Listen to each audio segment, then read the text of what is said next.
समन्ता चक्रवालेषु अत्रा गच्छन्तु देवता सद्धम्मं मुनिराजस्स सुनन्तु सग्गमोक्खदं ධම්මස්සවන කාලෝ අයං බදන්තා ධම්මස්සවන කාලෝ අයං බදන්තා ධම්මස්සවන කාලෝ අයං බදන්තා නමෝ තස්ස භගවතෝ අරහතෝ සම්මා සම්බුද්දස්ස නමෝ තස්ස භගවතෝ අරහතෝ සම්මා සම්බුද්දස්ස නමෝ තස්ස භගවතු අරහතෝ සම්මා සම්බුද්දස්ස.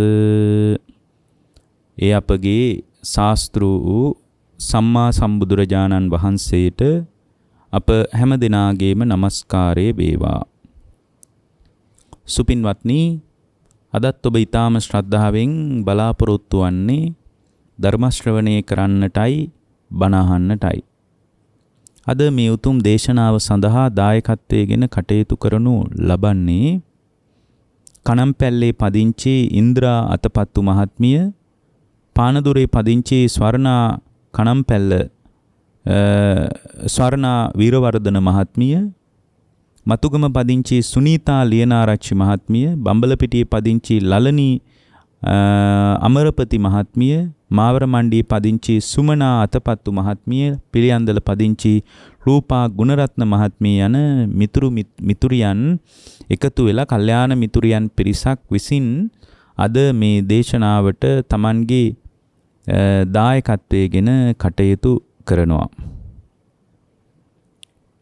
පින්වත්නි, බුදුරජාණන් වහන්සේ විසින් දේශනා කොට වදාළ ධර්මය බොහොම ගම්බීර එකක්.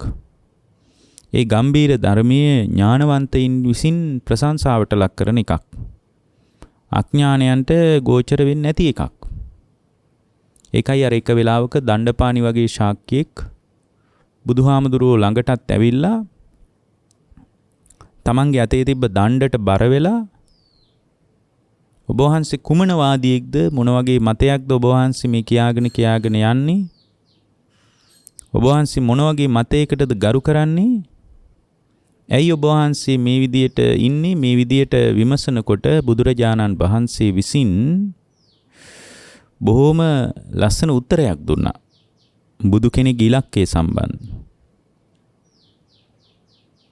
ඉතින් මේ ඒ කියන්නේ බුදු කෙනෙක් අභිමුඛ වෙනවා ඍජුවම දණ්ඩපාණි ශාක්‍යයට. නමුත් එයාට බුදුරජාණන් වහන්සේ තමන් වහන්සේගේ මතය, තමන් දුක ඉවර කරගන්න දේශනාව මතු කරන විදිය, විවාදාපන්න කාරණා නැතුව, වාද විවාද නැතුව, එකිනෙකනාට චෝදනා කරගන්න නැතුව, තම තමා ස්වකීය సంతానගතව ඇතිවෙන ක්‍රියාවලිය තුල පටිච්ච සමුප්පන්නව ලෝකය දකින විදිහ ගැන බුදුරජාණන් වහන්සේ අදහසක් මතු කරනවා. දණ්ඩපාණි ශාක්‍යයා ඉතින් අර දණ්ඩටත් ටිකක් බර වෙලා ඉඳලා විදින ගමන්නේ එයාගේ අතේ ලීයක් තිබිලා තිනවා. ඒකටත් පොඩ්ඩක් බර වෙලා ඉඳලා දිවත් එළියට දාලා, ඒ සූත්‍රය එහෙම තිනවා, දිවත් එළියට දාලා දිවත් ටිකක් හොල්ලලා හැබෑද වගේ නිකන් නලලත් රැලි ගන්නවලා. ගාමුතු කතාවක් කිව්වහම අපි නලල රැලි ගන්නනේ මොකද්ද අපි මේ කියන්නේ වගේ. නලලත් රැලි ගන්නවලා දිවත් ටිකක් එළියට දාලා දිවත් හොල්ලලා. හොඳයි ඔක කියන්නේ යන්නකෝ වගේ කියලා ගිහින් යනවා යන්න. හොඳයි තමුන්නාන්සික වැඩේ කරන යන්නකෝ කියලා ගිහින් තියෙනවා. එතකොට ඥානවන්තයින්ගේ ප්‍රශංසාවට ලක් වෙන ධර්මයක් අපි ඉස්සරහා තියෙන්නේ. අඥාන කෙනෙකුට මේ ධර්මය අල්ලන්න අමාරුයි පින්වත්නි. දුර්වල ප්‍රඥාවක් තියෙන කෙනෙකුට මේ ධර්මයේ ගෝචර වෙන්නේ නැහැ පින්වත්නි. මේ ධර්මයේ ඉලක්කය, මේ ධර්මයේ අදහස ප්‍රායෝගිකව ජීවිතයට ගලප ගන්න මිනිස්සෙකුට අතිශය සුන්දර චමත්කාර ජනක කතාවක්.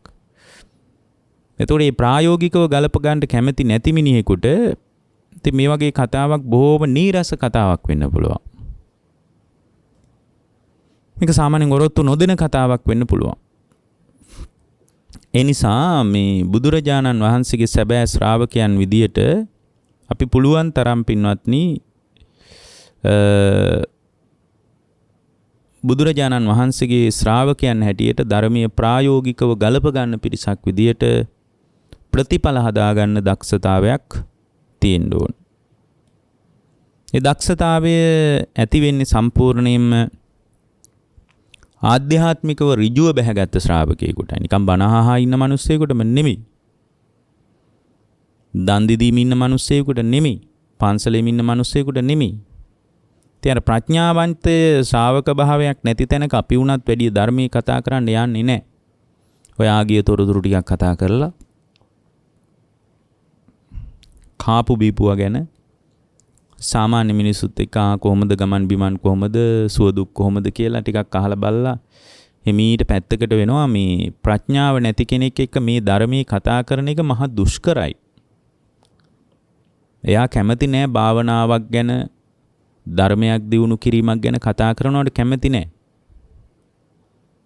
මේ හරියට ප්‍රඥාවේ අඩුපාඩුකම් අද මිනිසුන්ට තියෙන නිසා ප්‍රතිපදාව පැත්තට යොමු වෙන්න මිනිසුන්ගේ හිත දෙන්නේ නැහැ පින්වත්නි. ප්‍රතිපදාව පැත්තට යොමු වෙන්න හිත දෙන ශ්‍රාවකයෙක් වෙන්න බලන්න. ප්‍රතිපදාව පැත්තෙන් හිත ගන්න පුළුවන් ශ්‍රාවක භාවයක් හදාගත්ත ශ්‍රාවකයෙක් වෙන්න බලන්න. ඒතකොට ඒ බඳු ශ්‍රාවකයෙකුට බුදු සමයේ ප්‍රායෝගික ප්‍රතිඵල උදා කරගන්න පුළුවන්. ප්‍රායෝගික ප්‍රතිඵල. අද මේ දේශනාවට මාතෘකාවක් හැටියට ශුන්්‍යත අනිමිත්තය දකිමින් නිවන් අවබෝධය කරන ආකාරය විස්තර කරන්න කියලා කියනවා. ශුන්්‍යත සහ අනිමිත්ත කියන වචන දෙක දකිමින් නිවන් අවබෝධ කරන ආකාරය විස්තර කරන්න කියලා තියෙනවා. තවත් විස්තරයක් යටින් තියෙනවා. කකුද භාවනාව කරගෙන යන විට සිත නැවතිලා ටික වේලාවක් තිබිලා නැවතත් අරමුණට එනවා. නැවතිලා තියෙන බව දැනෙනවා. ශුන්්‍යත කියලා භාවනාව කරන විට ශූන්‍යයි යනුවෙන්ම සිතේ පිහිටලා තියෙනවා. මෙම අවස්ථාව පහදලා දෙන්න කියලා තියෙනවා. ඉතින් ලොකු කතාවක්. කොහොම වුණත් පින්වත්නි මේ බුදුරජාණන් වහන්සේ පැහැදිලි කරන විදිහට අපි පුළුවන් විදිහට අවස්ථාව ලැබෙන විදිහට බුදුදහම පෙන්වා දෙන සමාධිය පැත්තටම නැඹුරු වෙන්න ඕන. එහෙම නැත්නම් යා සමාධිය ඉස්සරහාම මුලාවටපත් වෙන්න බැරි කමක් නැහැ පින්වත්නි. දැන් මෙතන වාක්‍ය වචන දෙකක් තියෙනවානේ ශුන්්‍යත අනිමිත්ත කියලා. ඇත්තටම ශුන්්‍යත කියන කතාවටත් වඩා අපි මුලින්ම අනිමිත්ත කියන එකයි තෝරගන්න ඕන. මොකද අනිමිත්ත සමාධිය වඩලයි ශුන්්‍යත සමාධිය වඩන්න ඕන. ශුන්්‍යත සමාධිය තුල තමයි මේ ආත්මීය ස්වභාවයක් පවර ගන්න ලෝකේ කිසිම දෙයක් නැහැ කියන එක පැහැදිලිව පේන්නේ. දැන් ටිකක් විපරිණාමයේ එහෙම තේරුම් අරගෙන නිකන් කතාවට ධර්මයකින් අනිත්‍යයි දුකයි විපරිණාමයයි කියලා මේවා හොඳට තේරුම් අරගෙන අනිච්චන් දුක්ඛං විපරිණාම ධම්මං කියන ස්වභාවය පින්වත්නි හොඳට තේරුම් අරගෙන එයා මේ හිත පුහුණු කරනකොට බුද්ධ දේශනාව පමණක් පැහැදිලි කරන ස්වභාවයන් ටිකක් තියෙනවා. ඒ තමයි පින්වත්නි, ඒ කියන්නේ ලෝකෙ කිසිම ආගමික මතවාදයක මේ කතාව කතා කරන්නේ නැහැ. බුදු සමයේ විතරයි කතා කරන්නේ. ඒ තමයි අනිමිත්ත සමාධිය, අපනිහිත සමාධිය, ශුන්්‍යත සමාධිය. මේකෙන් මේ අනිමිත්ත ශුන්්‍යත කියන ස්වභාවය දකිමින් නිවනට පත් කරගන්නේ කොහොමද කියලා යහන්නේ. ඇත්තටම අනිමිත්ත ස්වභාවය විතරක් දැක්කට කවදාවත් නිවනට පත් කරගන්න බෑ හිත. අපනිහිත සමාධිය වැඩුවත් හිත නිවනට පත් කරගන්න බෑ. ශුන්්‍යත සමාධිය ස්ථීර වශයෙන් දියුණු කරන්න ඕන කියලායි ධර්මයේ තියෙන්නේ. වඩාත් ශුන්්‍යත සමාධිය සමග අනිමිත්ත සමාධිය දියුණු කරන එකයි වැදගත්. අප්‍රකටව ස්වල්ප පිරිසකට ඊටාම ටික දෙනෙකුට ධර්මී පැහැදිලි වන විදිහට අපනිහිත සමාධියත් අනිමිත්ත සමාධියක් දැකලත් නිවනට හිතපත් කරගන්න පුළුවන්කමක් තියෙන බව ධර්මී පැහැදිලි වෙනවා. නමුත් ඒක බහුතර පිරිසකට සාධාරණ කාරණයක් නෙමෙයි. අනිමිත්ත සමාධියත් ශුන්්‍යත සමාධියත් කියන සමාධි දෙක දියුණු කිරීම මත තමයි යම් ශ්‍රාවකයෙකුට හිත නිවනට පත් කරගන්න පුළුවන්කම ලැබෙන්නේ. දැන් මේක කොහොමද කරන්න කියන ආකාරයයි විමසලා තියෙන්නේ. මේවා ප්‍රායෝගිකව කරන පිරිසක් මේ බඳු දේශනාවක් දේශනා කරන හැටියට යෝජනා කරලා තියෙන බවත් පේනවා. කොහොම වුණත් අපි පළවෙනියෙන්ම අනිමිත්ත කියන ස්වභාවය ගැන කතා කරමුකෝ. ඔකට ධර්මයේ තියෙන්නේ අනිමිත්තානුපස්සනම් භාවෙන්තෝ නිමිත්තං පජහති කියලා. මේ නිමිති ගන්න ගතියක් අපේ ජීවිතේ අනාදිමත් කාලයක් තිස්සේ තියෙනවා. ඒතර අනිමිත්ත සමාධිය දියුණු කරන්න ඕන මොකක් නිසාද? අනිමිත්තානුපස්සනම් භාවෙන්තෝ නිමිත්තං පජහති. මේ නිමිති ගන්න ගතිය, අනුනිමිති ගන්න ගතිය අපේ හිත තුළ පවතිනකොට, ඒ නිමිති අනුනිමිති හිතේ තියාගෙන ඉන්නකොට, කියන්නේ නිමිති අනුනිමිති ඇතුළට ගත්තට පස්සේ ඒ නිමිති අනුනිමිති ඇතුළට ගත්ත තැනක පින්වත්නි ඊට අනුව එයා ක්‍රියාත්මක වෙන්න පටන් ගන්නවා. දැන් කාන්තාවක් දැක්කහම පිරිමියෙකුට ඒ නිමිත්ත ඇතුළට ගත්තට පස්සේ දැන් අනිමිත්ත සමාධියෙන් කරන ක්‍රියාවලිය අපි තා හොඳින් තේරුම් ගන්න ඕන. ඇතුළට ගත්තට පස්සේ මේ නිමිත්ත අපි සාමාන්‍ය පෘථග්ජන ශ්‍රාවකයන් විදියට නිමිත්ත හෝ අනුනිමිත්ත හෝ ඇතුලේ කොහොමත් රඳව ගන්නවනේ. ඒක මේ අමුතුවෙන් හිතලා කරන්න ඕන දෙයක් නෙමෙයි. ඒවා හිතේ සටහන් වෙනවනේ නිමිති රැඳෙනවා හිතේ. ඒ විදියට නිමිත්ත ඇතුළට ගත්තට පස්සේ ප්‍රිය අප්‍රිය වශයෙන් මනාපමනාප වශයෙන් ඇතුලේ රැඳෙන්නේ ඕවා. නිමිත්ත ඇතුළට ගත්තට පස්සේ බුද්ධ දේශනාව කියනවා ඒ නිමිත්ත ගත්ත තැනක, නිමිති සටහන් කරගත්ත තැනක හිතේ, නිමිති අනුනිමිති හිත තුල සටහන් කරගත්ත තැනක පින්වත්නි, එතනින් පස්සේ මොකද වෙන්නේ? එතනින් පස්සේ වෙන්නේ වෙන කවර දෙයක්වත් නෙමෙයි. එතනින් පස්සේ වෙන්නේ නිමිති අනුනිමිති සටහන් වීම පදනම් කරගෙන ඒ පුද්ගලයාගේ ජීවිතය තුල පින්වත්නි නොඑක් ආකාරයේ කයෙන්ද වචනයෙන්ද සිතින්ද කර්ම රැස් වෙනවා. අන්න කර්ම රැස් වුණා කියලා කියන්නේ ජාතියට ඉඩ හම්බුණා කියන එකයි. ජාතිය නිරුද්ධ කරන්න කැමති කෙනෙක් කර්මය නිරුද්ධ කරන්න ඕන. කර්මය නිරුද්ධ කරන්න කැමති කෙනෙක් නිමිත්ත නිරුද්ධ කරලා දාන්න ඕන. නිමිත්ත. මේ හිතේ නිමිති වැටහෙන ගතියක් තියෙනවා. මේ නිමිති වැටහෙන ගතිය අයින් කරගත්ත දවසට තමයි ඒ කියන්නේ අවබෝධයටපත් වුණා කියලා කියන්නේ. નિરાයාසයෙන්ම මේ ස්වභාවය තුල හිත තුල නිමිති රැඳෙන්නේ නැහැ, නිමිති සටහන් වෙන්නේ නැහැ, නිමිති හිටින්නේ නැහැ. ඒ බඳු ආකාරයකින් නිමිති හිටින්නේ නැති තැනක පින්වත්නි බොහෝම පහසුයි අවබෝධය කරා යන ශ්‍රාවකයෙකුට. දැන් කාන්තාවක් දැක්කාම ඒ නිමිත්ත හෝ අනුනිමිත්ත කොන්නේ මෙහෙමයි. දැන් S2 පියාගෙන කල්පනා කරන්න පුළුවන් නේද දැක්ක දෙයක්? අහපු දෙයක් S2 පියාගෙන කල්පනා කරලා බලන්න පුළුවන් නේද? දැනුණු දෙයක් S2 පියාගෙන කල්පනා කරලා බලන්න පුළුවන් නේද? ඇයි? එහෙම පුළුවන් වෙලා තියෙන්නේ මොකද? එහෙම පුළුවන් වෙලා තියෙන්නේ පින්වත්නි නිමිති හිතේ සටහන් වෙලා තියෙන නිසා. නිමිති අනුනිමිති සටහන් වෙලා තියෙන නිසා S2 පියාගෙන ඒ සටහන් වෙච්ච නිමිත්ත නැවත කියවා බලන්න පුළුවන්. එතකොට ඒ කියවා බලනකොට ඒ කියවා බැලීම නිසා වඩාත් ප්‍රියයි, මధుරයි, සුඛයි, ආස්වාද ජනකයි කියලා තමන්ට තේරුණොත් ඊට පස්සේ යා කයෙන් ඒ කෙරෙහි කැප වෙන්නේ නැද්ද? කැප වෙනවා. ඔකට කියන්නේ කාම පරිේශණය කියලානේ. කැමැත්ත පදනම් කරගෙන ලෝකෙට ගිහින් හොයන්න පටන් ගන්න නැද්ද? හොයනවා. කොහෙද ඉන්නේ කියලා බලනවා. වැඩියෙන් එයා කොහෙටද එන්නේ කියලා බලනවා. ඊට පස්සේ යාළුවෝ එක්ක එහෙම තරුණයෙක් එකතු වුණාම එයා කතා කරනවා මෙන්න මෙහෙම කෙනෙක් දැක්කා කියලා.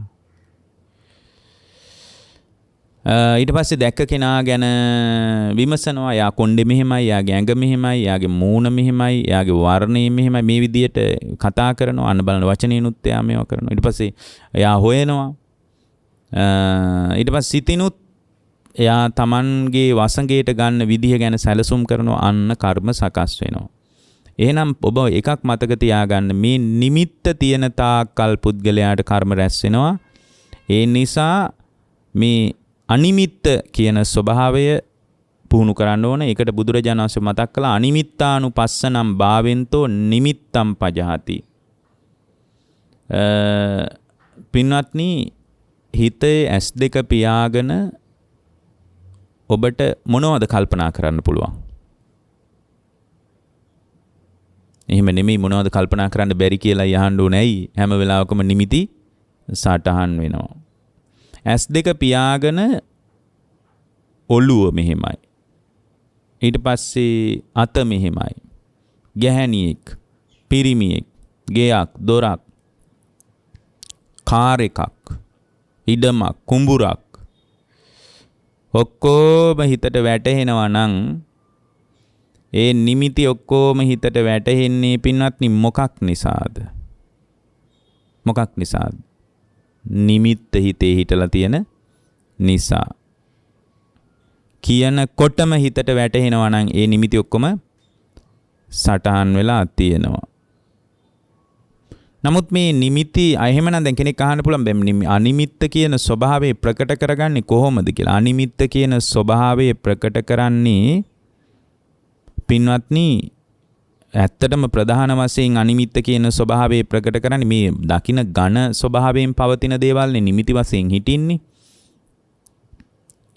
මේ ඝන ස්වභාවයෙන් පවතින දේවල්ම පදනම් කරගෙන තමයි අපේ හිත තුළ නිමිති වශයෙන් සටහන් හිටින්නේ. ඒක අත්දකින්න පුළුවන් ස්වභාවය තමයි මේ පඨවි ආදී මූල ධාතු හතරක් තියෙනවා. ඒ මූල ධාතු හතරට අපි විවිධ සංඥා පාවිච්චි කරලා තියෙනවා. බලාන යද්දි මූල ධාතු හතරක සුසංයෝගයේ නේද මෙතන තියෙන්නේ කියලා දකින්න හැම වස්තුවක් තුළම ජීව ආජීව සෑම දෙයක් තුළම මේ මූල ධාතු හතරක් කියන තැනින් දකින්න පුළුවන් වුණාට පස්සේ අර නිමිති සටහන් හිටින්නේ නැතුව යනවා. බොහොම පහසුයි. එතකොට අර ධාතු මනසිකාරය වගේ භාවනාවක උපයෝගීතාවය කියලා අපි වැඩියෙන් කතා කරන්නේ තොන්න ඕකටම තමයි පින්වත්නි. පඨවි ආපෝ තේජෝ වායෝ කියන මූල ධාතු හතරකින් සැදිලා තියෙන මේ ලෝකයේ කියන කතා කරන හැම දෙයක්ම මූල ධාතු හතරෙන් හැදිලා තියෙන්නේ. එතකොට මේ මූල ධාතු හතර පැත්තෙන් තිබ්බොත් හතර කොනකින් තිබ්බොත් එහෙම අපි දාපු ඝන සංඥාවට කවරක් වේවිද? කෝ ඒ ඝන සංඥාවෙන් කතා කරපු දේ. දැන් අම්මා කියනකොට නිමිත්තක් හිතට වැටෙනව නේද? අම්මා කියනකොට හැම කෙනෙකුටම නිමිත්තක් හිතට වැටෙනවා. එතකොට අම්මා කියන ස්වභාවය තුල මූල ධාතු හතර දැක්කොත් දරුවා කියන ස්වභාවය තුල එකපාරම ඔළුවට නිමිත්තක් වැටෙනවද නැද්ද? ඒවා මේ සැලසුම් කරන්න ඕනේ. දරුවා කියනකොටම Tamanගේ දරුවා පිළිබඳ නිමිත්ත හිතට වැටෙනවා. එතකොට මේ නිමිත්ත වැටෙනකොට පින්වත්නි මේ නිමිත්ත වැටහිච්ච තැනකම යම් ශ්‍රාවකයෙක් ඉතින් මේකට දක්ෂ වෙන්න නැතුව බෑනේ. බුදුරජාණන් වහන්සේගේ ශ්‍රාවකයා දැන් මම එකෙනෙක් මේක බොහොම ප්‍රඥා ගෝචර කතාවක්, ප්‍රඥා ගෝචර පණිවිඩයක්. අනේ මගේ දරුවා එහෙම දකින්න මට බෑ. මගේ දැන් අපිට මොකෝ දැන් ආපෝ ධාතුව දකින්න කිව්වා කියලා. දරුවගේ ලේ ධාතුව මෙහෙම දකින්න මට නම් එහෙම දකින්න බෑ කියලා අර දාරක ස්නේහය මතුවෙලා යථාර්ථයේ බිඳ වැටෙන මට්ටමක් අද ඉන්න මිනිසුන්ට තියෙන්නේ. දරුවා කියන එක ලේ ටිකක් විදියටවත් දකින්න බැරි මට්ටමක් තියෙන මේ පරමාර්ථය නම් හරි අමාරුයි අද ඉන්න මිනිසුන්ට දකින්න. නමුත් බය නැතුව ඒ විදියට කළොත් තමයි මේ අනිමිත්ත කියන ස්වභාවය ප්‍රකට වෙලා අනිමිත්ත සමාධිය දියුණු වෙන්න පටන් ගන්නෙ. එතකොට අම්මා දරුවා කියනකොට නිමිත්ත හිතට වැටෙනවා නම් සජීවී අජීවී සෑම දෙයකම පින්වත්නි මේ නිමිත්ත වැටහෙනවා නම් මේ නිමිත්ත වැටහෙන තාක් කල් නිවන් අවබෝධ කරන්න බෑ. ඒ නිසා තමයි කායානුපස්සනාවට අයිති බොහෝ භාවනාවල මේ නිමිත්ත දුරු කර ගැනීම පිණිස විවිධාකාරයෙන් කර්මස්ථානයන් ප්‍රගුණ කරන්න, කර්මස්ථානයන් දියුණු කරන්න කියලා ශ්‍රාවකයා පොළඹවන්නේ. එතකොට සජීවී අජීවී සෑම දෙයකම යම් දවසක, යම් වෙලාවක, යම් කාලෙක නිමිත්ත වැටහෙන එක නතර වුණොත්, නිමිත්ත වැටහෙන එක නැවතුණොත්, අන්න එදාට ඒ නිමිත්ත වැටහෙන එක නැවතිච්ච දාට පින්වත්නි, නිමිත්ත නොවැටහෙන, නිමිත්ත වැටහෙන්නේ නැති දවසට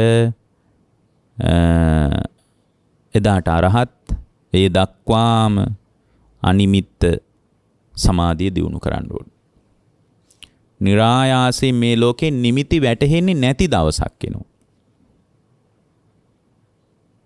එතකොට හරියට මේ පෙන පිඬක් අල්ලන්න බෑනේ.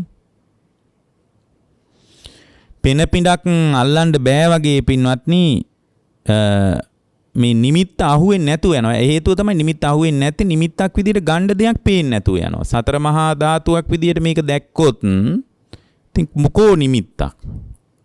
මූල ධාතු හතරක් විදියට පේන්න පටන් ගත්තොත්, දැන් මට එහෙම කියලා තියෙනවා සමහර අය. දැන් මට මතකයි පහුගිය දවස්වල එක කාන්තාවක් මට කිව්වා සියල්ල තුලම මේ දැන් මේ කියන විදියට හිත පුහුණු කරගෙන ඉදිරියට යනකොට භාග්‍යවතුන් වහන්සේ වදාළ විදියට හිත ක්‍රමානුකූලව දියුණු කරගෙන යනකොට මේ මොකක්වත් මේ ලෝකේ නිමිති පේන්නේ නැහැ. මූල ධාතු හතරක් විදියට පේනවා දරුවා තුලත්. ඉතින් මම ටිකක් මුල් කාලේ නම් මේකට තැති ගත්තා.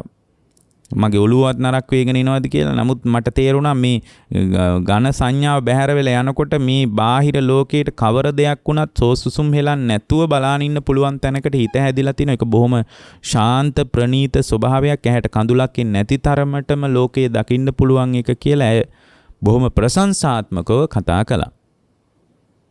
ඉතින් මේක નિરાයාසයෙන් උපදින අවස්ථාවක් වෙනවා. નિરાයාසයෙන් පෙන පිඬක් අල්ලන්න බෑ වගේ. පේන පිඬූපම සූත්‍රේ කය උපමා කරන්නේ පෙන පිඬකටනේ. පෙන පිඬක් අල්ලන්න බෑ වගේ. දැන් මෙතන අපි මේ අනිමිත්ත සමාධිය කියන එක සෝතාපන්න වෙන තැනට කතා කරන්න ඕන නිසා තමයි මේ කය සම්බන්ධව කතා කරන්නේ. එතනින් එහාට දිනු කරගන්නවා නම් සම්පූර්ණයෙන් Tamanගේ හිතේ ඇතිවෙන හැඟීම් කියන්නේ සම්පූර්ණයෙන්ම නිමිති වශයෙන් අල්ලගත්තට ඒකෙත් මොකක්වත් නැහැ කියලා ගැඹුරින් දකින්න පුළුවන්. හැබැයි මේ කය පිළිබඳව විතරක් අනිමිත්ත සමාධිය දිනු කළත් සෝතාපන්න වෙන්න පුළුවන් ශ්‍රාවකයෙකුට. නිමිත්ත නොඇටෙන තෙක්ම මේක වඩන්න ඕන. මේක පෙන පිඬක් අල්ලන්න බෑ වගේ. මේ නිමිති වශයෙන් අල්ලගත්ත දේ විශේෂයෙන් බෙදලා බලනකොට, සතර මහා ධාතුවක් විදියට දකිනකොට පින්වත්නි සියල්ලම නොපෙනී යනවා. මෙන්න මෙතන අඩුවක් තිබ්බොත් මේ නිමිති වශයෙන් වැටහෙන ගතියත් එක්ක රහත් වෙනවා කියලා එකක් නැහැ පින්වත්නි. අනිමිත්ත සමාධිය ඒකාන්ත වශයෙන් දියුණු කරන්න ඕන.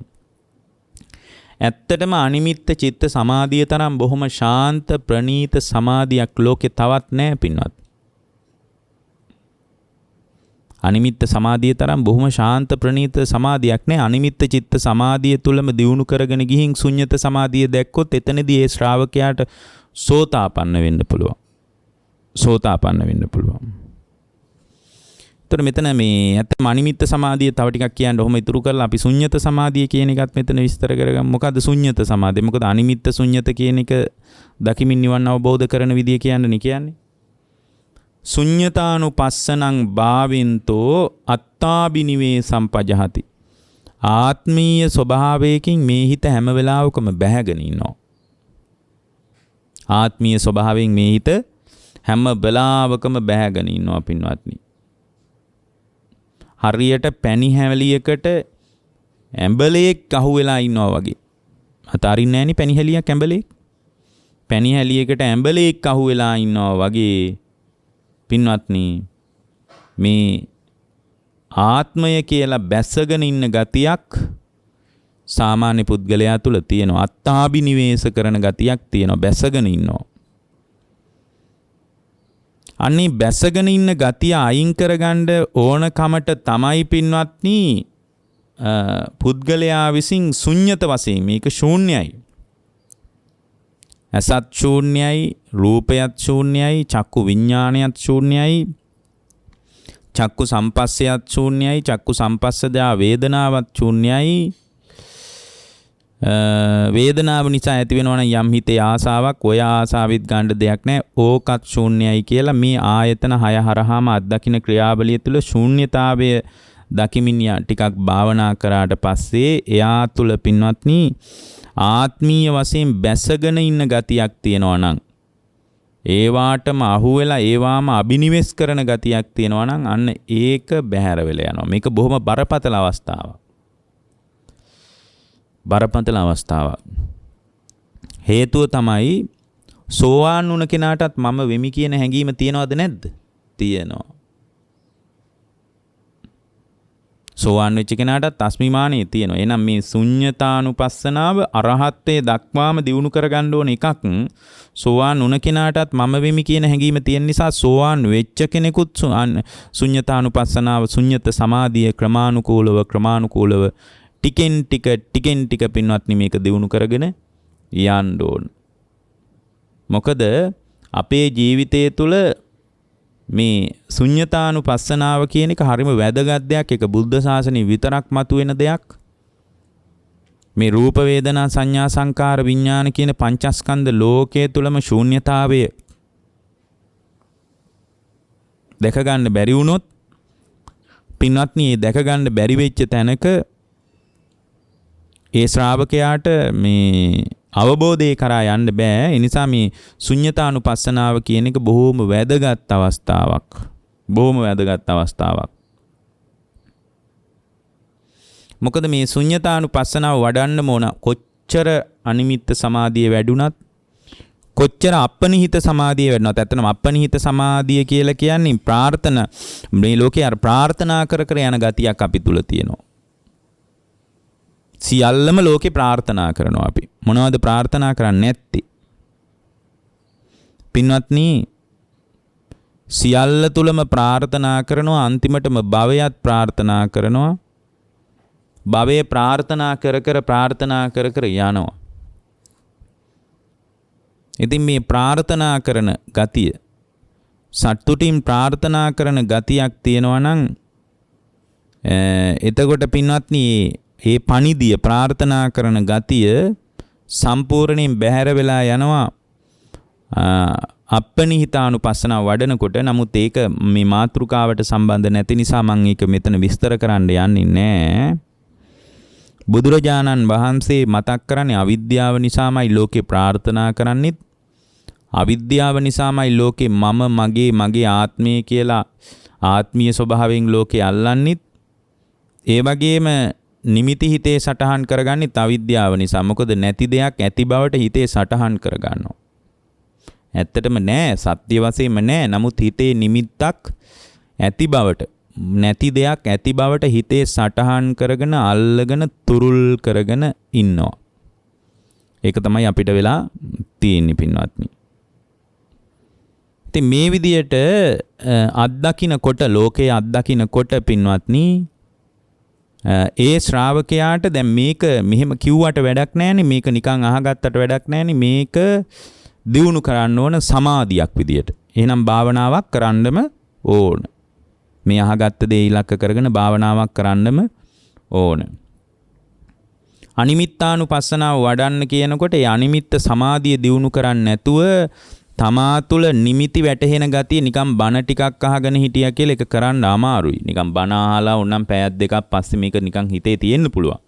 නමුත් ආයෙත් මේ සමාජයේ එදිනෙදා ගනුදෙනුවත් එක්ක අපේ වාසය ඇති වෙනකොට එදිනෙදා ගනුදෙනු සමග අපි වාසය කරනකොට ඒ වාසය කිරීම තුලදීම පින්වත්නි අපි තුල නැවතත් අර පරණ පුරුදු ටිකම ඇවිල්ලා පරණ විදිහටම ජීවනචර්යාව ගොඩනගෙන්න පටන් ගන්නවා. ඒ නිසාම තමයි අනිමිත්තානුපස්සනාවේදී අනිමිත්ත චිත්ත සමාධිය වගේ එකක් දියුණු කරන්න ඕනේ. හැබැයි දක්ෂ ශ්‍රාවකයෙකුට අනිමිත්ත චිත්ත සමාධිය දියුණු කරලා එතනම ශුන්්‍යත සමාධියක් දියුණු කරලා හිත නිවනට පත් කරගන්න පුළුවන් බව බුද්ධ දේශනාව අවධාරණය කරනවා. කොහොමද එහෙමනම් මේ අනිමිත්ත චිත්ත සමාධිය කියන එක දියුණු කරගන්නේ? පින්වත්නි දැන් අපි බුදුරජාණන් වහන්සේ පැහැදිලි කරන විදිහට අපි සමත විපස්සනා වලින් අනුග්‍රහය හදාගන්න ඕන බව මේ අයට අමුතුවෙන් කියන්න දෙයක් නැහැ. ඒක ගැන මේ පින්නතුන්ට බොහොම පැහැදිලිව අර්ථාන්විත නුවණක් මේ වෙලාවේ තියෙනවා. චන්දරාගයේ සම්පූර්ණයෙන් ප්‍රහාණය කරගත්ත තැනක තමයි අරහත්ත්වයේ මතුවෙන්නේ. නිමිති වැටහීම අතර චන්දරාගය තියෙනවද නැද්ද? තියෙනවා.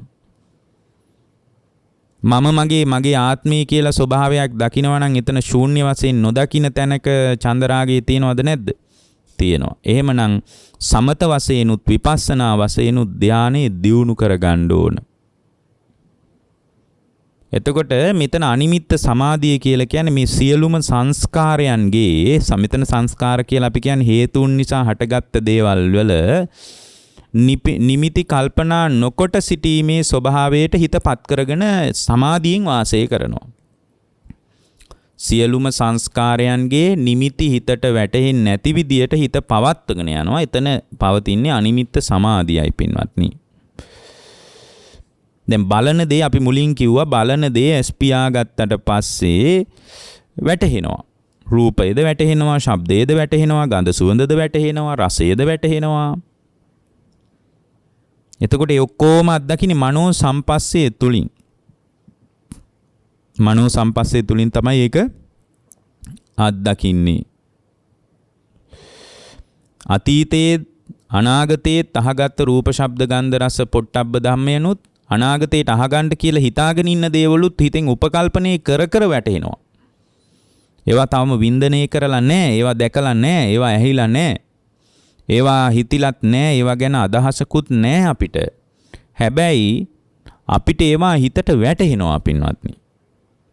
ඕනනම් ඒවා උපකල්පනය කර කර අපිට ඒ ආකෘතියක් අපේ හිතේ හදා ගන්නවා. සත්‍ය වශයෙන්ම මේ හදාගත් ආකෘතියට වඩා වෙන එකක් තියෙන්නත් පුළුවන්. එතකොට මේ නිමිති කියන ඒවා තනි බොරුවක් කියන එක අපිට හොඳට තේරෙනවා. අනිමිත්ත සමාධිය වගේ එකක් පැහැදිලි කරනකොට. දැන් බුදුරජාණන් වහන්සේම වදාලා මේ අනිමිත්ත කියන ස්වභාවය, අනිමිත්ත සමාධිය. බුදුරජාණන් වහන්සේම වදාලා ආනන්ද මේ අනිමිත්ත සමාධිය, අනිමිත්ත චිත්ත සමාධිය තරම් කායික පීඩාව දුරු කරගත හැකි, කායිකව ඇති වෙන විවිධාකාර ආබාධයන් දුරු කරගත හැකි අනිමිත්ත චේදෝ සමාධිය තරම් ප්‍රණීත සමාධියක් ආනන්ද මම ලෝකේ තවත් දකින්නේ නැහැ කියනවා. මොකද මේ ඇහැට පේන රූප, කනට ඇහෙන ශබ්ද, නාසයට දැනෙන ගඳ සුවඳ මේවා විතරක් වැටහෙන එක නෙමෙයි අනිමිත්ත සමාධිය තුලින් කෙරෙන්නේ. කය තුල යම් වේදනාවක් ඇති වුණොත් ඒ වේදනාව ඇති වෙච්ච තැනක පින්වත්නි අනිමිත්ත සමාධිය වඩනකොට වේදනාව හිතට වැටහෙන්නේ නැතුව යනවා. කය නිසා වේදනාව ඇති වුණත් හිතින්නේ වේදනාව විඳින්නේ. වේදනාව විඳින්නේ කොහෙන්ද? හිතින්. ඉතින් වේදනාව සම්බන්ධ හිතට නිමිත්ත වැටහෙන්නේ නැත්නම් මොකද්ද විඳින්න තියෙන්නේ? මොනතරම් වේදනාවක් ඇති වුණත්. මොනතරම් වේදනාවක් ඇති වුණත් වේදනාව විඳින්නේ හිතින්. ඒ නිසාම තමයි මිනිස්සු මොනවා හරි බරපතල වේදනාවක් ඇති වෙන වෙලාවට එයාට නිර්වින්දනය කරන්න බෙහෙත් දෙන්නේ. නිින්ද යන්න බෙහෙත් දෙන්නේ, නිදිපෙති දෙන්නේ, ඉන්ජෙක්ෂන් ගහන්නේ. ඇයි? මේ කය නිසා වේදනාව උද්ගත වුණාට හිතින් වේදනාව විඳින්නේ. හිතින් තමයි වේදනාව විඳින්නේ. එතකොට දැන් මොනතරම් වේදනාවක් තිබ්බත් මොනතරම් වේදනාකාරී දෙයක් වුණත් හිත යම් තාක් දුරට නිසලව පවතින වෙලාවක වේදනාව වැටහෙන්නේ නැහැ. ඒකනේ මේ නිර්වින්දනය කරලා ඉවරලා ඇඟේ ඇතුලේ තියෙන ඕනෑ කෑල්ලක් කපලා අයින් කරන්නත් පුළුවන්, වෙන කෑල්ලක් සම්බන්ධ කරන්නත් පුළුවන්, අනුන්ගේ කෑල්ලක් හරි මේකට එකතු කරන්න පුළුවන් නේ. එකතු කරලා ආයෙත් වැඩ කරන විදියට හදලා දාන්නත් පුළුවන්. ඉතින් මොකක්වත් වැටෙන්නේ නැහැ වේදනාව, මොකක්වත් වැටෙන්නේ නැහැ. එහෙමනම් මතක තියාගන්න මේ ලෝකේ වේදනාව විඳින්නේ හිතින්. ඒ නිසා හිතින්ම පරිස්සම් වුණාට පස්සේ හිතම ඒ මොහොතේ හදාගත්තට පස්සේ කිසිදු නිමිත්තක් හිතට වැටෙන්නේ නැහැ. කායිකව ඇති වෙන වේදනාව විඳින්න වෙන්නේ හිතින් නිසා වේදනාව පදනම් කරගෙන නිමිත්ත හිතට වැටෙන්නේ නැති විදියට අනිමිත්ත සමාධිය තුල වාසය කරනකොට ඒක ස්ථාවරව ඉන්න පුළුවන් පින්වත්නි.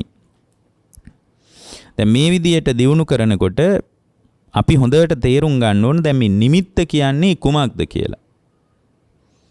මේ නිමිත්ත කියන එක හිතෙන් අයින් කරන්න පුළුවන්. අනිමිත්ත සමාධියෙන් ඒකයි කරන්නේ. පින්වත්නි නිමිත්ත කියන එක හිතේ ඇති දෙයක් මිසක් සත්‍ය වශයෙන් ඇති දෙයක් නෙමෙයි. සිත පවතින තාක්කල් නිමිති පවතිනවා. එතකොට දැන් මේ කරන්න උත්සාහ කරන්නේ මේ ස්වභාවය තුලම වාසය කරමින් හිතේ නිමිත්ත අයින් කරගන්නවා. ඒකට තමයි අනිමිත්ත චිත්ත සමාධිය කියලා කියන්නේ. මෙතන මේ නිමිත්ත කියලා කියන්නේ ඇත්තටම හුදු නාම සංස්කාර ධර්මයක් විනා ඇත්තටම පවතින දෙයක් නෙමෙයි. අපි හිතේ හදාගත්ත දෙයක්. දැන් සම්පූර්ණයෙන්ම මනසට වැටහෙන නිමිත්ත නාම ධර්මයක්මයි. ඒක සත්‍ය වශයෙන් පවතින දෙයක් නෙමෙයි. මේ නිමිති සටහන් පහළ වීම සත්වයා උපාදානය කරගෙන කටයුතු කරනවා. අන්න ඒකයි මෙතන අවුල තියෙන්නේ.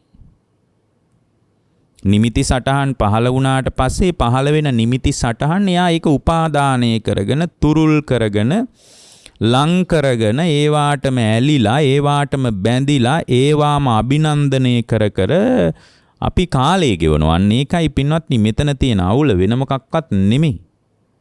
මෙතන පවතින අවුල අන්න ඒකයි. එතකොට මේ නිමිති සටහන් පහළ වෙනකොට මේ අන්ධබාල පෘථග්ජනෙක් ඒවා හැම වෙලාවකම උපාදානය කරගන්නවා. ලස්සනයි, හොඳයි, සැපයි, සුඛයි, සනීපයි කිය උපාදානය කරගන්න ගතියක් තියෙනවා. එතකොට මේ උපාදානය කරගන්න ගතිය නිසාම අපි බරපතල අමාරුවක වැටෙනවා පින්වත්නි. නිමිති සටහන් පහළ වෙනකොට ඒ පහළ වෙච්ච තැන මත ඇරලා දාන්න පුළුවන් නම් නිමිත්තාස්වාදයෙන් බැඳෙන්නෙත් නැත්නම් එතන උපාදානය වෙන්නේ නැහැ. උපාදානය වෙන්නේ නැති තැනක භවයක් පැනවෙන්නේ නැහැ. භවයක් නැති තැනක ජාතිය නැහැ. ජාතිය නැති තැනක ජරා මරණ දුක නැහැ පින්වත්නි. ජරා මරණ දුක නැහැ. දැන් මේ විදියට අවිද්‍යාව ක්‍රියාත්මක වෙන නිසායි අපිට මේ නිමිති සටහන් වැටෙන්නේ. මොකද නැති දෙයක් ඇති බවට මේ ලෝකයේ සැබෑ යථාර්ථයේ විද්‍යාව පහළ වෙලා නැති නිසා නැති දෙයක් ඇති බවට හිතේ සටහන් කරගෙන ඒවාම උපාදානය කරගෙන ඒවාට ගිලිලා ඒවාටම බැඳිලා ඒවා තුලම වාසය කරන සිතින් උපාදානය වුණාට පස්සේ උපාදානයේ නිමිත්ත හිතෙන් උපාදානය වුණාට පස්සේ නොඑක ආකාරයේ සිතුවිලි ධර්මයන් හිතට ගලන්න පටන් ගන්නවා. චේතනා පහළ වෙනවා. ඉතින් චේතනාවමනේ කර්මය කියන්නේ. ඉතින් ආයේ කර්මයේ සකස් වුණාම භවයක් පැනවෙනවා. ඕක වෙන්නේ නැත්නම් ආයේ භවයක් පැනවෙන්නේ නැහැ. ඒත් භවයක් නොපැනවෙන තැනක තමයි නිවනට හිතපත් වුණා. නිවනට හිතපත් කර ගත්තාය කියලා අපි කතා කරන්නේ පින්වත්නි. එතකොට මේ නිමිති සටහන් පහළ වීම මත ඒවා උපාදානය කරගෙන අපි වාසය කරන එකෙන් අයින් වෙන්නේ කොහොමද කියන එකයි මෙතන වැදගත්. දැන් උදාහරණයක් විදියට පින්වත්නි දැන් මේ විදියට හිතන්න. ජයශ්‍රී මහ බෝධිය වන්දනා කරලා තියෙන මිනිහෙකුට ජයශ්‍රී මහ බෝධිය හිතට වැටහෙනවද නැද්ද? වැටෙනවා. දැන් ඊයේ පෙරේදා උදාහරණයක් විදියට ගන්න. දැන් අර සඳහිරු සෑය කියලා සෑයක් පහුගිය දවස්වල ඉදි කරලා මේ සසුනට පූජා වුණානේ. ඒකට ගියාට පස්සේ රුවන්වැලි සෑයට වඩා බොහොම දෙවැනි වෙන විදියට හදලා තියෙන බොහොම ගම්බීර සෑයක්නේ. එතකොට ඒක නකින්ට ගියපු මිනිහෙකුට ඒක හිතට වැටහෙනවද නැද්ද? දැන් මේ වෙලාවේ හිතට වටහා ගන්න පුළුවන්. විශාල පිරිසක් ඒක දැක්කා, රූපවාහිනියෙන් හරි දැක්කා. එකපාර මේ වෙලාවේ හිතට වැටහෙනවද නැද්ද? ඔන්න දැන් මේ සඳහිරු සෑය හිතට වැටහුණා. ඉතින් මේ වැටහිච්ච එක දැන් සඳහිරු සෑය ළඟද අපි ඉන්නේ මේ වෙලාවේ. මේ වෙලාවේ ඔබ සඳහිරු සෑයේද ඉන්නේ ගෙදරද ඉන්නේ? ගෙදර ඉන්නේ. දැන් අර සඳහිරු සෑය ටීවී එකෙන් හරි ළඟට ගිහින් හරි විශාල පිරිසක් එක වන්දනා කළානේ පහුගිය දවස් කීපෙම. එතකොට ඒක දැක්කට පස්සේ ඒක දැන් හිතට වැටහුණාම හිතින් දැන් මේ වෙලාවේ හිතින් ඒක අල්ලන්න පුළුවන්ද බැරිද? හිතින් අල්ලගන්න පුළුවන්. හිතට නිමිත්ත වැටහෙනවා. සඳහිරු සෑයේ ආකෘතිය නිමිත්ත යාට හිතට වැටහෙනවා.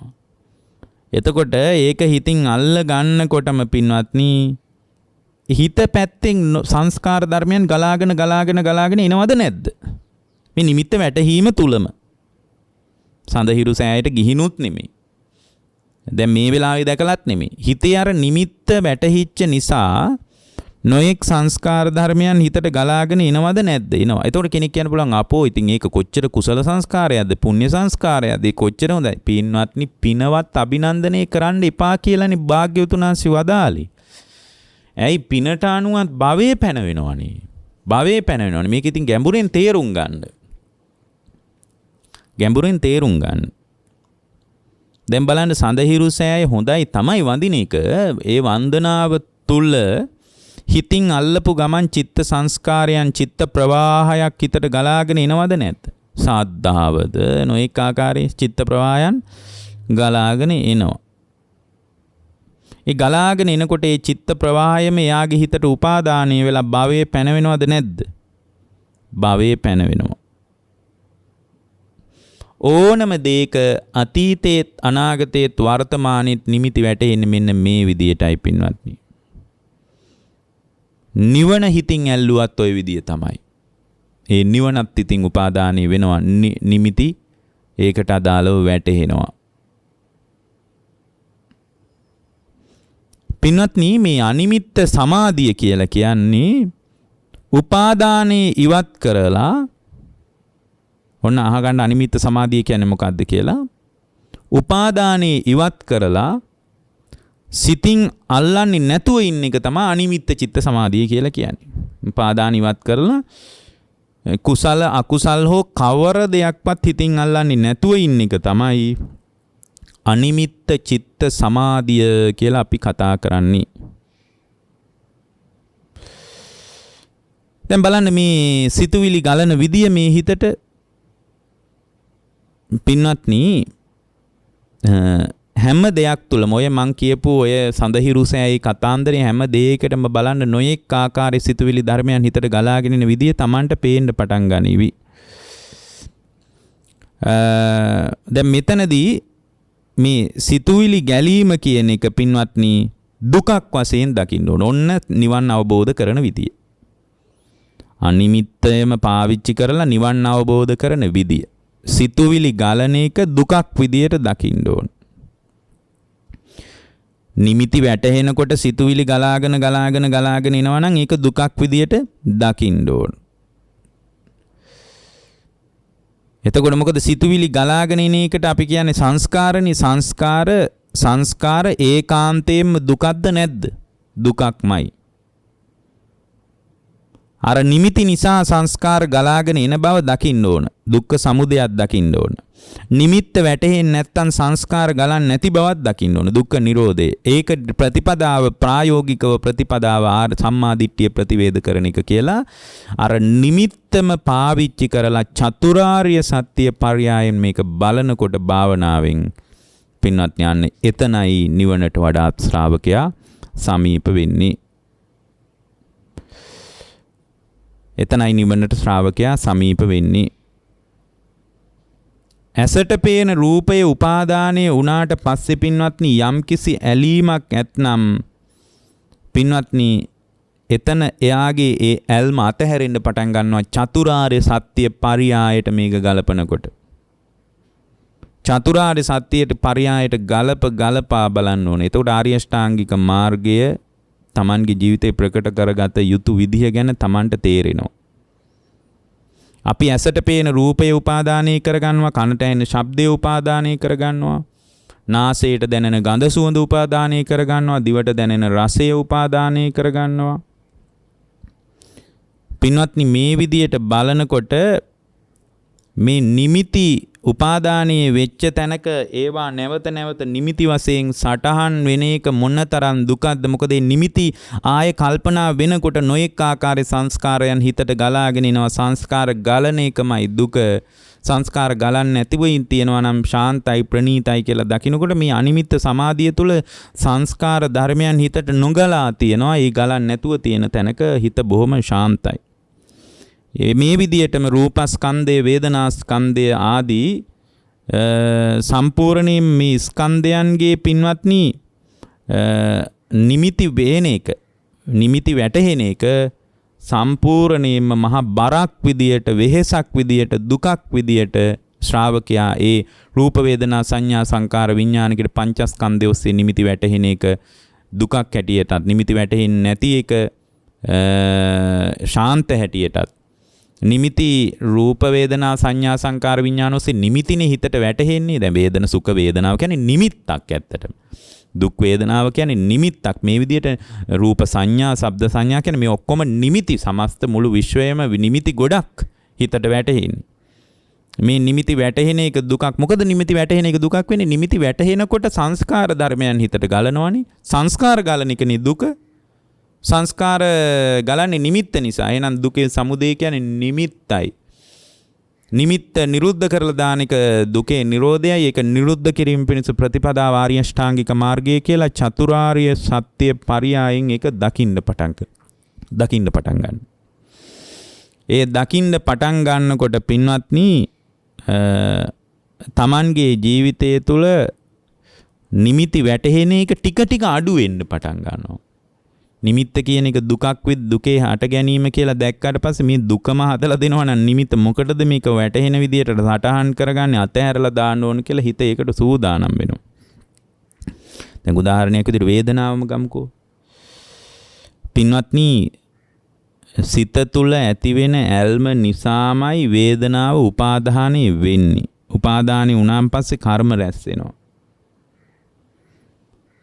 මේක සම්පූර්ණයෙන්ම නාම ධර්මයක්. මේ නාම ධර්මයන් එකක්වත් අල්ලන්නේ නැතුව ඉන්න තැනක හිත පවතිනවා. එතකොට පින්වත්නි ඡන්දේවත් රාගේවත් ඒ වේදනාව පදනම් කරගෙන පවතින්නේ. අන්න ඒකයි අනිමිත්ත සමාධියේ තියෙන වටිනාකම. මේ විදියට දකින්නකොට පින්වත්නි එයාට නිමිති කිසිවක් වැටහෙන්නේ නැති විදියට හිත හැදෙනවා. ඒ නිමිති වැටහෙන්නේ නැති තැනදී ඒ ශ්‍රාවකයාට අවශ්‍ය නම් එතනදී ඒ හිතේ ස්වභාවය තේරුම් අරගෙන මම මගේ ආත්මය කියලා ග්‍රහණය කරගන්න කිසිම දෙයක් නැති බව දැකලා ඕනනම් එතනින් නිවනට හිතපත් කරගන්නත් පුළුවන්. ඒ වගේම අපි එකක් මතක තියාගන්න ඕන. මොකද්ද? දැන් මේ නිමිති වැටහෙන්නේ නැතුව ඉන්න එක මොනතරම් ශාන්තද ප්‍රණීතද? මේ විදිහට බල ඉන්නකොට නිමිති හිතට ගලන්නේ නැති ස්වභාවයක් එනවා. එතකොට හැබැයි මේකත් නිට්ටියද අනිත්‍යද? දැන් මේ නිමිති ගලන්නේ නැති එක. දැන් මේ නිමිති වැටහෙන්නේ නැති එක අනිමිත්ත චිත්ත සමාධිය සදාකාලික එකක්ද? නෑ. ඇයි? මේ භාවනාවෙන් ඉන්නකම් විතරයි නේ. ඊට පස්සේ ආයෙත් ඇස් ඇරියට පස්සේ ඇසහරා නිමිති වැටහෙනවනේ.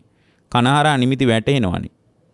අන්න එතනේ අනිමිත්ත චිත්ත සමාධියම ආය විදර්ශනා කළොත් නිමිති වැටෙන්නේ නැති එකක් තියෙනවනේ.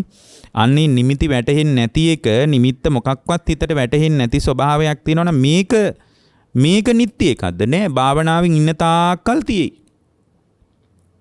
භාවනාවෙන් ඉන්න තාක්කල් තියෙයි. ඊට පස්සේ භාවනාවෙන් නැගිටලා S2 ඇරියට පස්සේ ඇස හරහා රූප දකින්නකොට නිමිති හිතට ගලාගෙන එනවා. කන හරහා නිමිති ගලාගෙන එනවා. දිව හරහා මේකත් නිත්‍ය එකක් නෙමෙයි. මේකත් අනිත්‍ය වෙලා යන එකක්. මේ අනිමිත්ත චිත්ත සමාධිය කියන්නේත් අනිත්‍ය වෙලා යන ස්වභාවයට අයිති දෙයක් නේද? මේකවත් උපාදානය කර නොගත යුතුයි කියලා අනිච්චානුපස්සනා වශයෙන් එයාට එතනම ඒකත් විපරිණාමානුපස්සනා වශයෙන් දියුණු කරන්න පුළුවන් නම් අධිපඤ්ඤා පස්සනානුපස්සනාවෙන් වඩනකොට ආලයාබිනිවේසම් මේකට තිබ්බාලයක් දුර වෙලා යනවා. මොකටද? නිමිති ගලන් නැති එක බොහොම ශාන්තයි ප්‍රණීතයි කියලා තමයි ඇල්ලුවේ. නමුත් ඒකත් දුර වෙලා ගිහින් හිත නිවනටම පත් කරගන්න පුළුවන්. ඒ හිතත් එයා විදර්ශනා කරන්න. අනිමිත්ත චිත්ත සමාධියත් එතන විදර්ශනා කරන්න ඕන. මේකත් ඇති වෙලා නැති වෙලා යන එක. මොකද පැය 24ම මරණකම් භාවනාවෙන් ඉන්න බෑනේ. දැන් මේකෙන් නැගිටපු ගමන් දරුවා පේනකොට, gedara dore වැඩ කරනකොට නිමිති ආයෙ ගලන්න පටන් ගන්නවා. තේමනම් මේ පවතින தත්වයක් මේක සාන්තයි ප්‍රණීතයි වුණාට මේකත් සදාකාලික එකක් නෙමෙයි කියලා ඒ හිතත් විදර්ශනා කරන තැනකට ශ්‍රාවකයා යොමු විය යුතු බවයි බුද්ධ දේශනාව තුළින් අපට පැහැදිලි වෙන්නේ. එතකොට මේ අනිමිත්ත සමාධියත් මේකත් මගේ ආත්මය මම කියලා ග්‍රහණය කරගන්න දෙයක් නැහැ. මේකත් ඇති වෙලා නැති වෙලා යන ස්වභාවයක් කියලා ඒකත් විදර්ශනා කරන්නයි තියෙන්නේ. ඒක විදර්ශනා කරනකොට හිත සෑහෙන දියුණුවකටපත් වෙලා මේ ස්කන්ධ ලෝකයේ තුල මගේ ආත්මය කියලා බැහැගෙන අල්ලගෙන තුරුල් කරගෙන ඉන්න ගතියක් තියෙනවා නම් ඒක බලාගෙන ඉද්දී කඩා වැටෙන්න පටන් ගන්නවා. ඒ බඳු තැනකට හිත හදා ගන්නයි තියෙන්නේ. ඒ බඳු තැනකට හිත හදා ගැනීම පිණිස අද මේ දේශනාව උපකාර වේවා කියලා අපි දේශනාව නිමා කරනවා. කකුද භාවනාව ගැන අපිට ඉස්සෙල්ලා පස්සේ දේශනාවකදී මතක් කරනවා. මේ පැහැදිලි කරන්න කාලයක් නැති නිසා දේශනාවේ දායකත්වයේ ගැන කටයුතු කරන්නේ කනම්පැල්ලේ පදිංචි ඉන්ද්‍රාතපත්තු මහත්මිය, පානදුරේ පදිංචි ස්වර්ණා වීරවර්ධන මහත්මිය, මතුගම පදිංචි සුනීතා ලියනාරච්චි මහත්මිය, බම්බලපිටියේ පදිංචි ලලනී අමරපති මහත්මිය, මාවර මණ්ඩියේ පදිංචි සුමනා අතපත්තු මහත්මිය, පිළියන්දල පදිංචි රූපා ගුණරත්න මහත්මිය යන මිතුරියන් විසින් මේ දේශනාවට දායකත්වයේ දරනවා. ඒ ඇත්තෝ හැම දිනාටම කායික මානසික යහපත, නිදුක් නිරෝගී සුවපත් භාවයේ සැලසේවා. ඊ타ම ඉක්මනින් උතුම් චතුරාර්ය සත්‍ය අවබෝධ කරගන්නට මේ කුසලානිසංසයන් හේතු වාසනා වේවා කියලා අදිෂ්ඨාන කරනවා. දායකත්වයේ දරන අයගේ පවුල්වල සම්බන්ධ සුජීවත්ව සිටින සියලුම ඥාතීන්ට මේ කුසල් අනුමෝදන් වේවා. ඒ හැම දිනාගේම භවගාමී ජීවිතයේ සුවපත් වේවා, ආයති භවයේ සුවපත් වේවා. ඒ හැම දිනාටම නිවන් දොරටුවක්ම වේවා කියලා අදිෂ්ඨාන කරනවා. දේශකයන් වහන්සේ වෙච්ච අපටත් ඊටාම ඉක්මනින් ධර්ම අවබෝධ වේවා කියලා අදිෂ්ඨාන කරලා තියෙනවා. අපගේ දෙමව්පියන්ටත් මේ කුසලත් වේවා කියලා අදිෂ්ඨාන කරලා තියෙනවා. මේ ඇත්තෝ හැමෝගෙම නමින් මිය ගියා වූ ඥාති වර්ගයාගේ භවගාමී ජීවිතයේද සුවපත් කරගන්න මේ දේශනාමය කුසල් හේතු වේවා, වාසනාව වේවා, සංසාරික දුක්ගිනි නිවේවා, වහවහ උතුම් ධර්ම අවබෝධ වේවා කියලා අදිෂ්ඨාන කරනවා.